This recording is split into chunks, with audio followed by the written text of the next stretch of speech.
Bonjour mes chers, salut YouTube, je suis super contente de vous retrouver aujourd'hui pour une nouvelle vidéo. Super contente, je ne sais pas, mais en tout cas, on est là.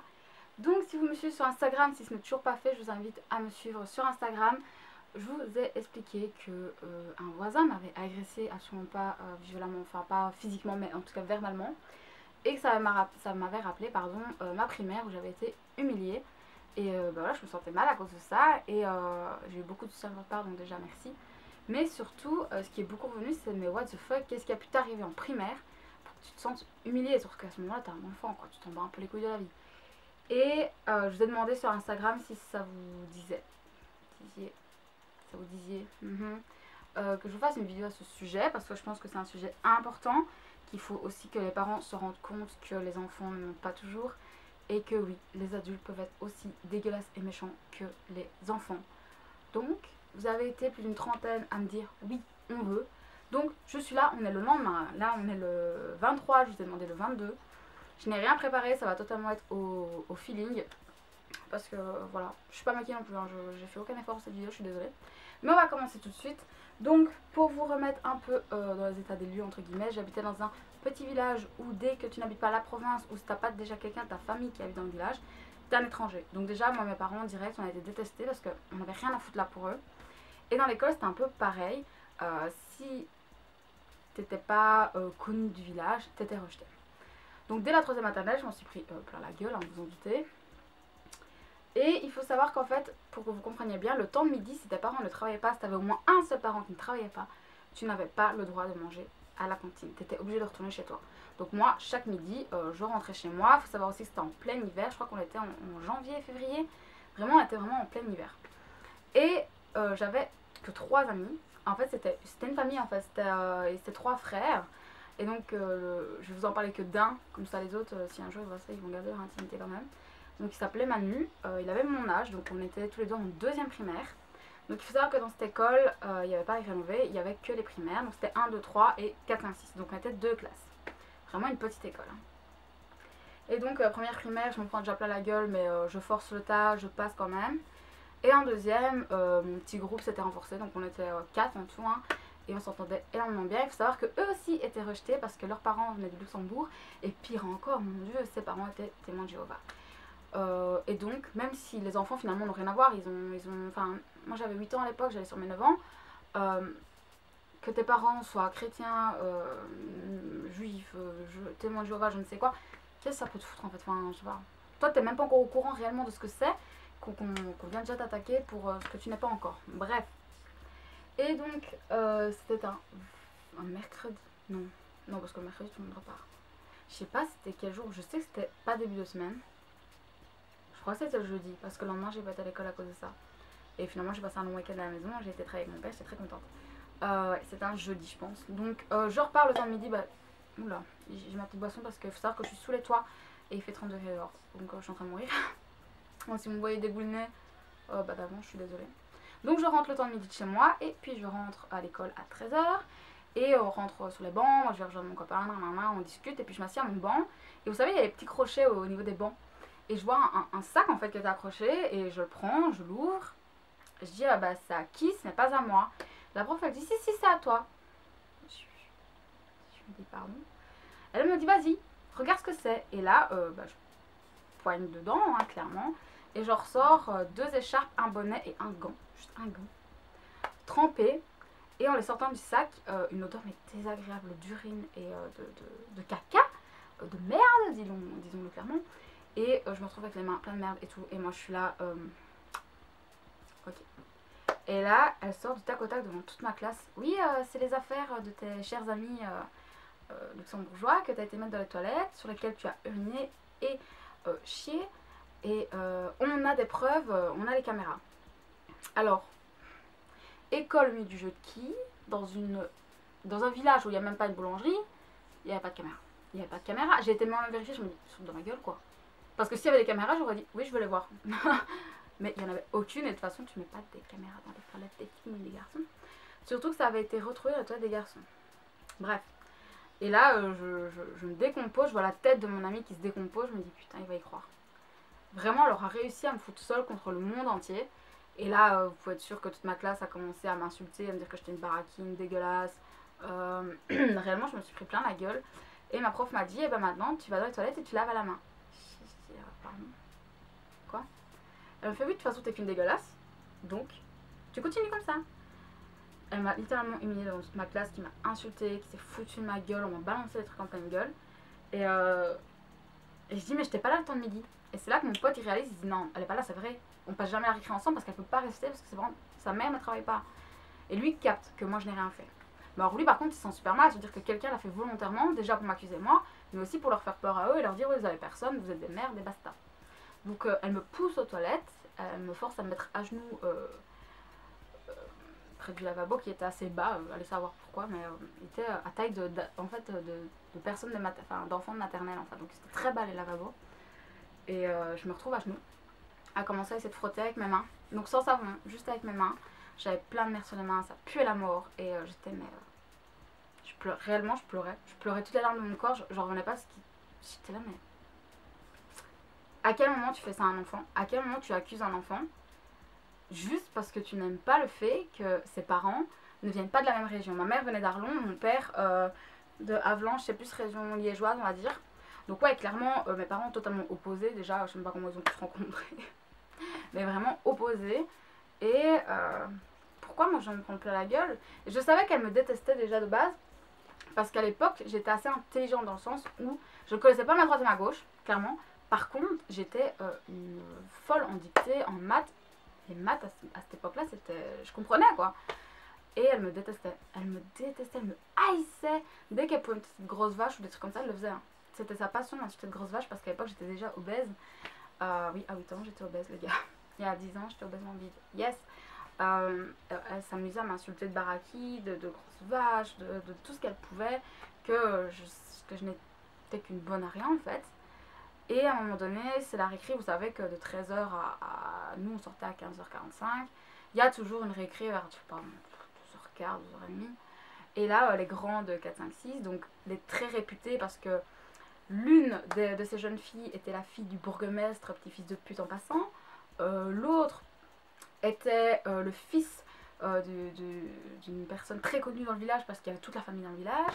Et l'autre était très connu aussi parce que ses parents travaillaient au Luxembourg et gagnaient 7 000 € par mois. Donc c'était des bourges et moi je ne valais rien parce qu'on vivait dans une caravane, parce qu'on avait vécu dans une caravane en tout cas, que maintenant on vivait dans une maison en ruine, que je n'avais pas des beaux vêtements, que mes vêtements étaient tachés, troués parce que oui moi je travaille. Et voilà, je m'en prenais plein la gueule et ils sont rentrés dans les toilettes. Déjà ils m'ont poussé au sol, ils m'ont frappé, j'étais là en mode... Alors ils me prenaient des trucs trempés, ou certains avaient encore de la merde, ils me les giclaient à la gueule, c'était mais horrible. Et ils m'ont traité de baraki, vous en doutez, de grosses vaches, de dégueulasses. Et c'est là que la première fois de ma vie, on m'a dit, quand est-ce que tu crèves? 8 ans les gars. À 8 ans, on m'a demandé quand est-ce que j'allais me suicider. Et moi j'étais là en mode, bah pourquoi pas maintenant? Réellement, je crois que c'est ce jour-là où la première fois de ma vie, je me suis dit, mais qu'est-ce que je vous dis quoi? Je n'ai rien à voir avec cette terre, je n'ai rien à voir avec cette société de malades. Non, je comprends pas en fait. Je comprends pas à quel moment vous pouvez me juger. Et même comment vous pouvez juger les autres, parce que quand je voyais comment mes amis étaient jugés, j'étais là en mode, mais vous êtes qui? Putain, mais vous êtes qui? Fermez vos gueules. C'est pas parce que vous êtes né dans une meilleure famille, enfin dans une meilleure famille, parce qu'ils ont du fric, que vous valez mieux que quelqu'un d'autre en fait. Vous êtes personne. Et c'est le premier jour où je me suis dit, putain, je vais mourir. J'ai plus envie d'être là. Pourquoi je suis ici en fait? Et c'est douloureux, t'as 8 ans. T'as 8 ans, putain. T'as même pas encore commencé ton adolescence que tu veux déjà en finir. Tu veux même pas savoir l'adolescence. Moi, tu veux pas. Et putain, qu'est-ce que j'aurais aimé pas vivre l'adolescence. Mais putain, quoi. 8 ans. Et finalement, ils sont partis. Et moi, j'ai fait tomber avec mal comme je pouvais. Et finalement, quand les courses sont finies, mes 3 amis sont venus. Ils ont récupéré leurs trucs sans rien me dire. Et ils sont partis. Et là, j'étais là. Je suis toute seule. Ils ont gagné. Je suis seule. J'ai plus rien à faire ici. Je suis seule.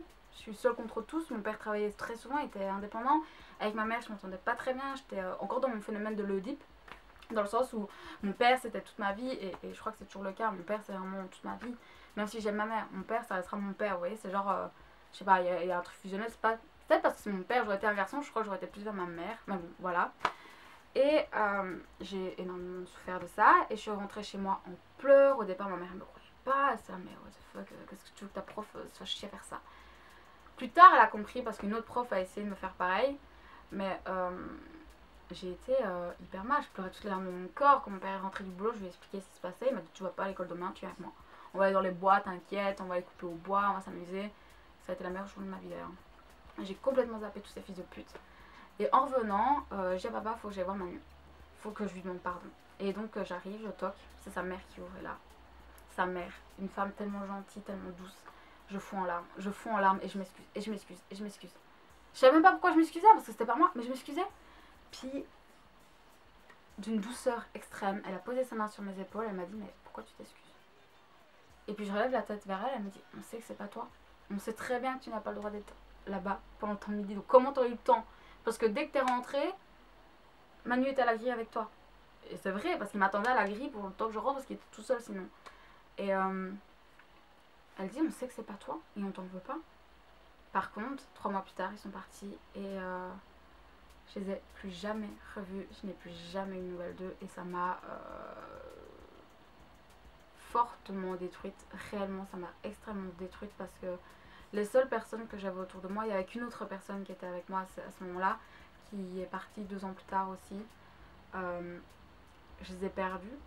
J'ai revu Manu un jour, mais très très loin après, et il avait refait sa vie en fait. Moi je l'avais pas refait ma vie parce que depuis je suis toujours seule, j'ai pas spécialement d'amis, et je pense à eux parce que c'était vraiment mon groupe, ma fusion, où on se jugeait pas, on pouvait tous dire, on jugeait pas, on s'en battait les couilles. De toute façon, on était quand même des extraterrestres par rapport au monde parce qu'on voyait pas du tout les choses comme eux.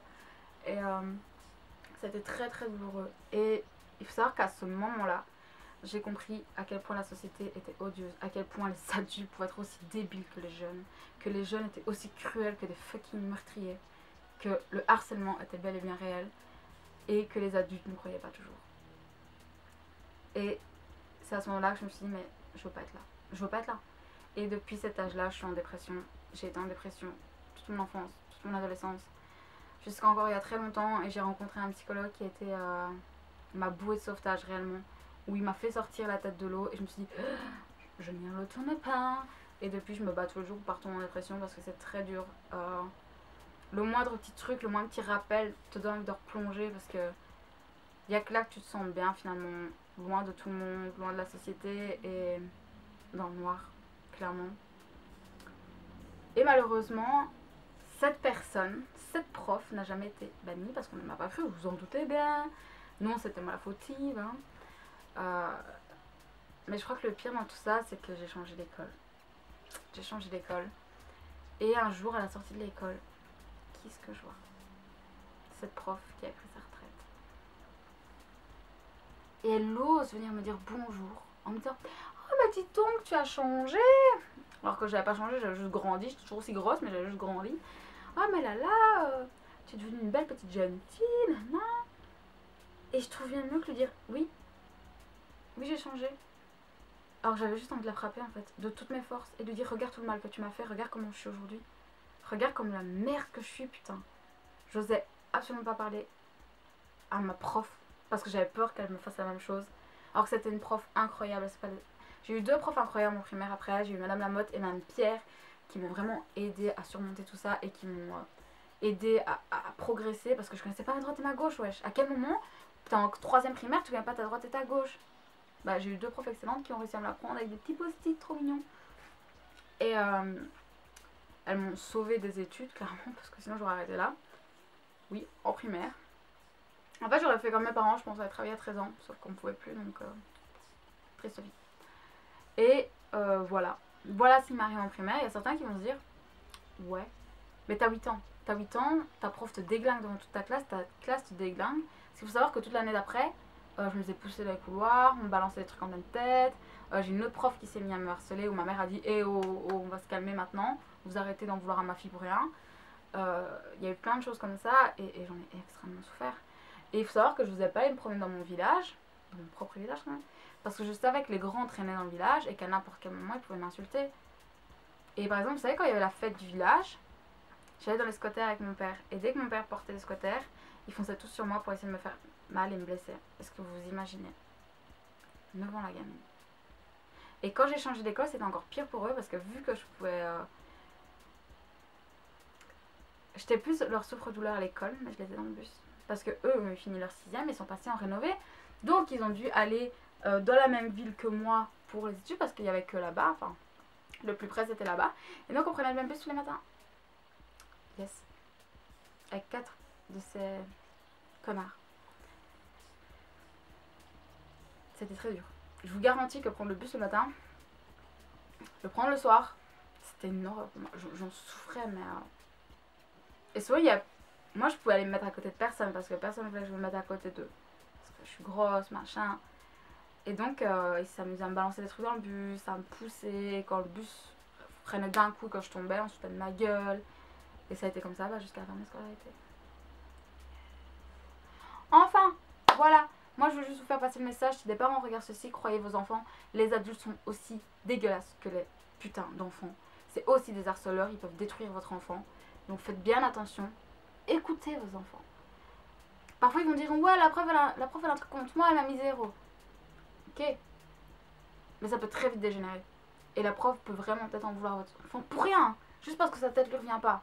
Donc, s'il vous plaît, faites vraiment attention. Et prenez le temps d'écouter vos enfants. C'est très important. Et bougez-vous en fait. Quand vous savez qu'un prof harcèle, bougez-vous. Bougez-vous, c'est tout ce que j'ai à vous dire. Sachez que mon adolescence n'a pas été mieux, ça a été de pire en pire et que j'ai vécu des choses atroces que je peux... En fait, j'aimerais bien vous en parler, mais je peux pas parce que des personnes de mon entourage regardent mes vidéos et ne savent pas réellement. Ils savent des brides de ce qui s'est passé parce qu'ils m'ont vu, je me suis mutilée, j'étais vraiment pas bien, j'étais en dépression. Mais ils savent pas tout le reste. Ils savent juste on me harcelait à l'école. Mais quoi comme harcèlement, ils ne le savent pas et je veux pas qu'ils se rendent compte qu'ils auraient dû m'écouter quand je leur ai dit ça va pas à l'école. Il se passe quelque chose contre moi. Donc voilà, peut-être un jour je vous en parlerai, mais tant qu'on me dira pas c'est bon, tu peux y aller, t'es prête, je ne le ferai pas. Et voilà, donc moi, maintenant, que puis-je vous dire? Eh bien je peux te dire que si cette vidéo t'a plu, tu peux exceptionnellement, non pas exceptionnellement, pour toujours, t'abonner à ma chaîne, ça sera quelque part juste par là, ou peut-être après, je sais pas, parce que je parle beaucoup trop, donc les fiches de fin avec moi c'est mort. Ma foi, ça sera juste là. Si tu veux voir ma dernière vidéo où on se maquille, enfin où je me maquille avec mes petits doigts, alors que je sais déjà pas maquiller avec des pinceaux, ça sera juste là. Et en attendant, moi je te dis à très bientôt, prends soin de toi, fais attention autour de toi et protège les plus jeunes que toi.